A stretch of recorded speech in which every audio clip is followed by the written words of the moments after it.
लोग मारे गए। यहाँ पर कोई तरह की सरकार नाम की चीज थी नहीं। मुख्यमंत्री के अलावा पूरे मंत्रियों को बदल देते, क्या सब निकम्मे थे, नाकारा थे क्या?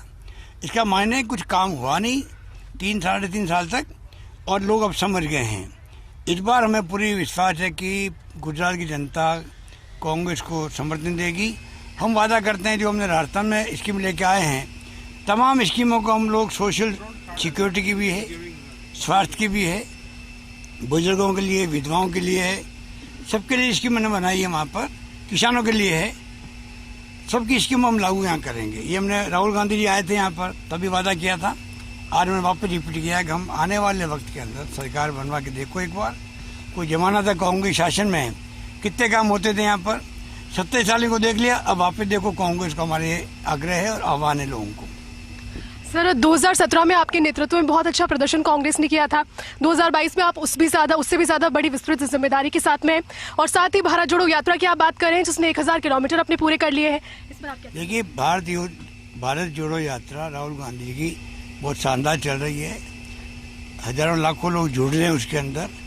उनका मुद्दे महंगाई भी है, बेरोजगारी भी है, और सबसे बड़ी बात है कि जो आज देश में तनाव है वो ज़्यादा प्यार, मोहब्बत, भाईचारा कायम रहे देश के अंदर।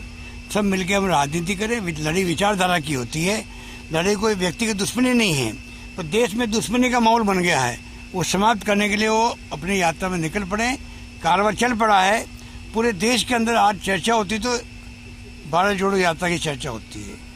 तो मैं कह सकता हूँ आपको कि जो दबाव पड़ रहा है केंद्र सरकार पर, बीजेपी खुद बेचैन हो गई है, एनडीए गवर्नमेंट कुछ चिंता में आ गई है, और ये यात्रा चलती जाएगी, बहुत कामयाब होगी। आप देखेंगे कि सरकार दबाव में आकर के, आप देखिए मोहन भागवत जी को, उनके हौसबोले साहब जो हैं नंबर 2, तमाम के बोलने की जो स्टाइल है, जो अप्रोच बदल गई है। राहुल गांधी जी की जो भावना है, देश की भावना है, वो समझ गए हैं कि अगर हमने इनके साथ नहीं दिया तो हम अलग थलग पड़ जाएंगे। इसलिए आज मोहन भागवत जी जो कोई भी हो, उनको अपने विचार बदलने पड़ रहे हैं देश के सामने। मैं समझता हूँ राहुल गांधी की बहुत बड़ी विजय है, मेरा मानना है। सर, एक अंतिम सवाल। आज आपने जयपुर में एक बात कही कि नई पीढ़ी जिस तरह से आगे आ रही है, लेकिन अनुभव का कोई भी विकल्प नहीं है। इस पर आप क्या कहें? देखिए, अनुभव का विकल्प होता ही नहीं है। खड़गे साहब हैं तो उनका विकल्प क्या हो सकता है? हमने कहा कि अनुभव का विकल्प नहीं होता है। और जैसे 77 में इंदिरा जी चुनाव हार गई थी, तब संकट का वक्त था। उस वक्त जो नई पीढ़ी थी हमारी, जब हम 28 साल के थे, 30 साल के थे, वही पीढ़ी ने 40 साल से हम लोग और मुख्यमंत्री बनते जा रहे हैं, केंद्रीय मंत्री बनते जा रहे हैं, एआईसीसी के महामंत्री हो, एफपीसी अध्यक्ष हो, 4 पोस्ट इंपॉर्टेंट है।